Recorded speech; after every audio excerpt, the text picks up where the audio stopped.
cover all the details. Not everyone is familiar with this condition. So anyhow, this condition is known more than 150 years ago. It's basically a neurosensory detachment of the retina that occurs due to hyperpermeability of the choriocapillaris with the fluid seeping through the retinal pigment epithelium. As I mentioned, more than 150 years ago, Von Greipy described this condition, and it's Dr. Gass in 1967 when he really put all the information together and gave us most of the descriptions of this condition. So this is a normal macula, and this is what the macula looks like in CSR. So a dome-shaped neurosensory detachment.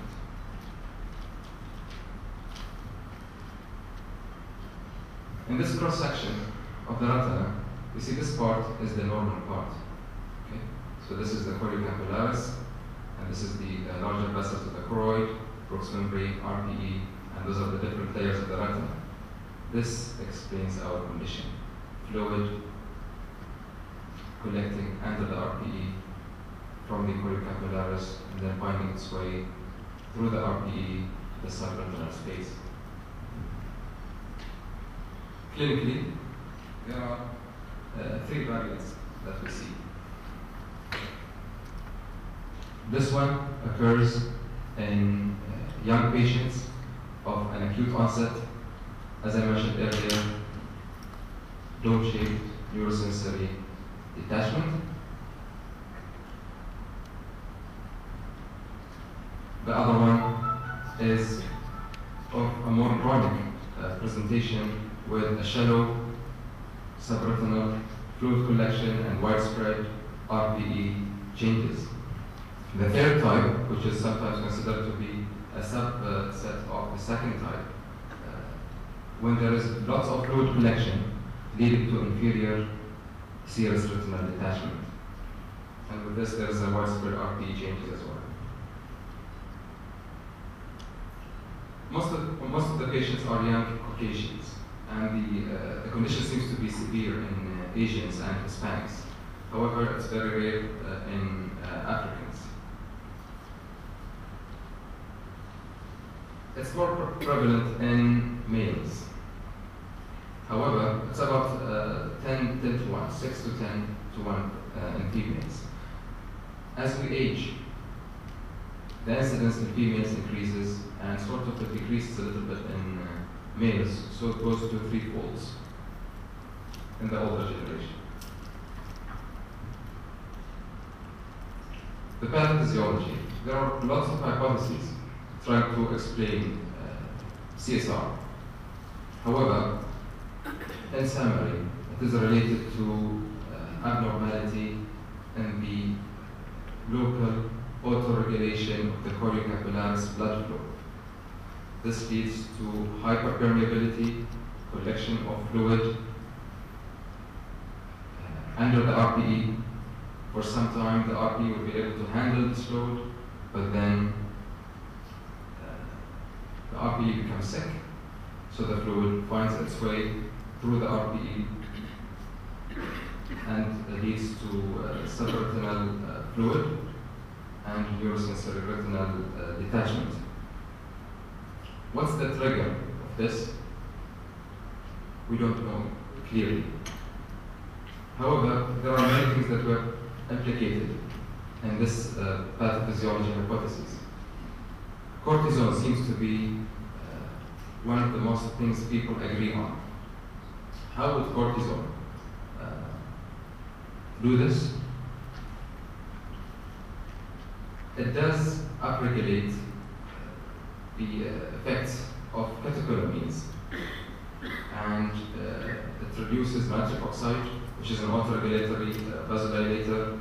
It increases capillary fragility, delays RPE healing, and may have some direct effect on the RPE cells.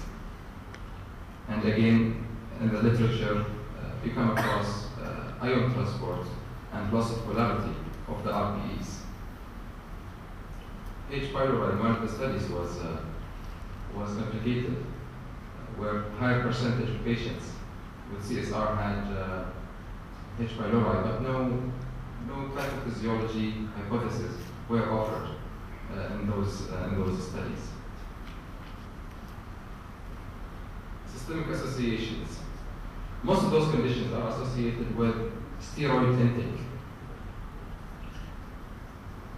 For lupus, for example, it can cause a CSR-like condition, not related to steroid.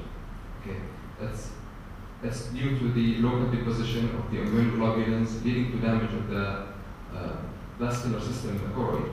That is not CSR. But CSR secondary to cortisol use is mentioned in SLE. So in the history, usually they present with an acute onset of visual loss, metamorphopsia, relative scotoma, and sometimes reduced color vision. Usually they improve by small hyperopic correction. Physically, as I mentioned, the three types.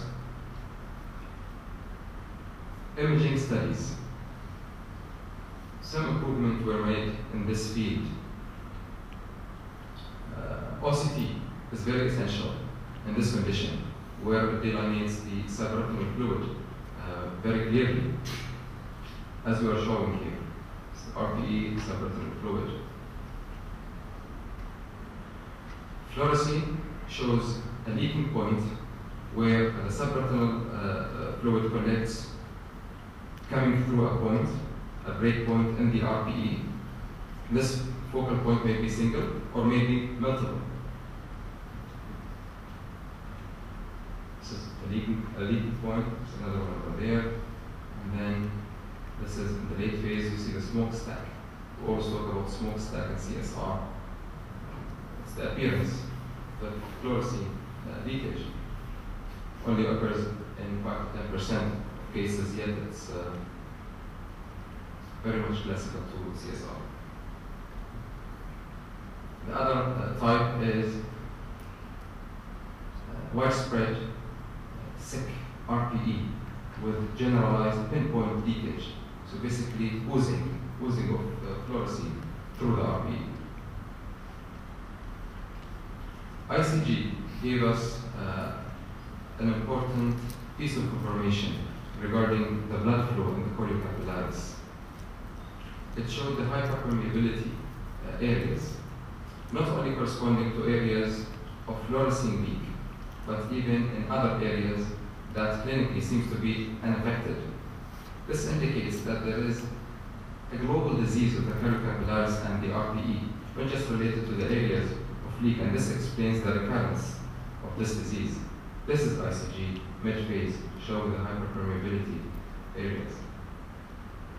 ERG was used, microperimetry was used, all of them they show subnormal findings, even in areas that are not affected. Treatment, we always talk about laser treatment and CSR.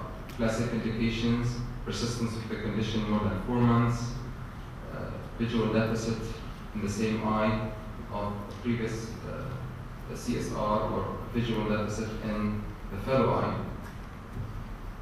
and the need for faster recovery. However, there are limitations.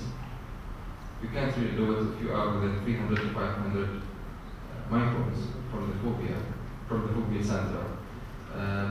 It was found that laser does shorten the course of recovery, does reduce recurrence.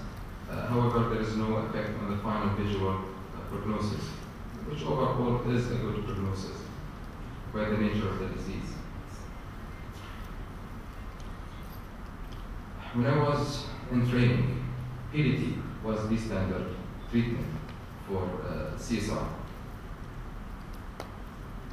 We used it mainly for chronic cases, but recently there is a trend to use it even with acute cases. One of the problems is the macular ischemia that may occur with PDT treatment, and usually we do it ICG guided PDT. There were variations in the PDT treatment, and our senior guests can add to that.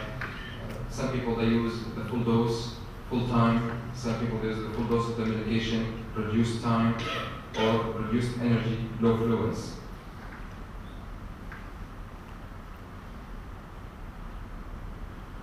So PDT was found to reduce the time for recovery. Usually they recover within a month.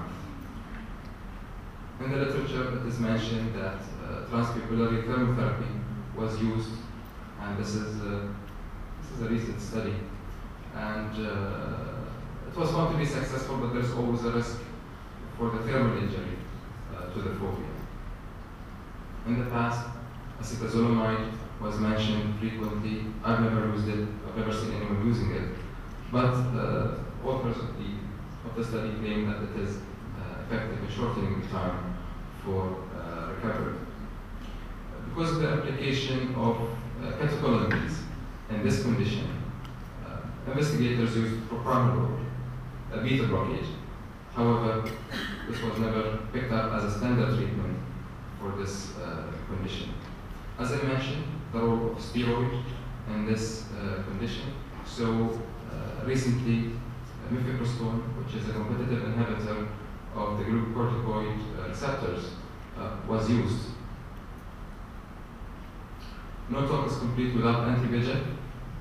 So anti-VEGF was used in CSR in two ways. One to treat CSR, the other one to treat the complications of CSR that have been coming to. We tried it in Montreal when Avastin was there, and we mainly tried it because patients asked for it. It was in the media and they asked for it.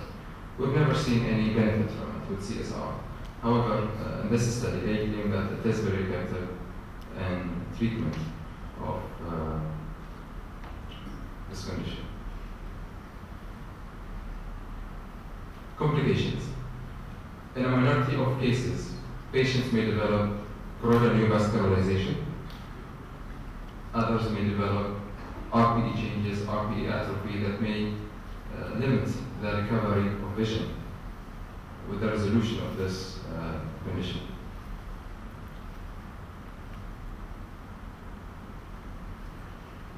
However, we have to know that about 90% of those cases, they recover, patients they recover on their own, or they need some time, except for certain cases where we need to interfere. And vision usually is 20 or 25 or better. Those with the classic CSR, the one that I mentioned, the dome shaped, with a focal leak, there's always a risk for recurrence, usually within a year from the first incident.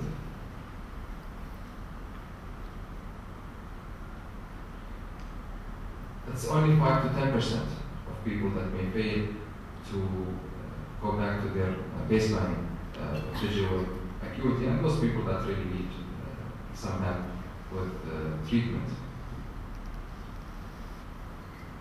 Other things that mentioned that I wish it was practical is to avoid stressful life, reduce the stressful situations, and treat associated conditions such as hypertension.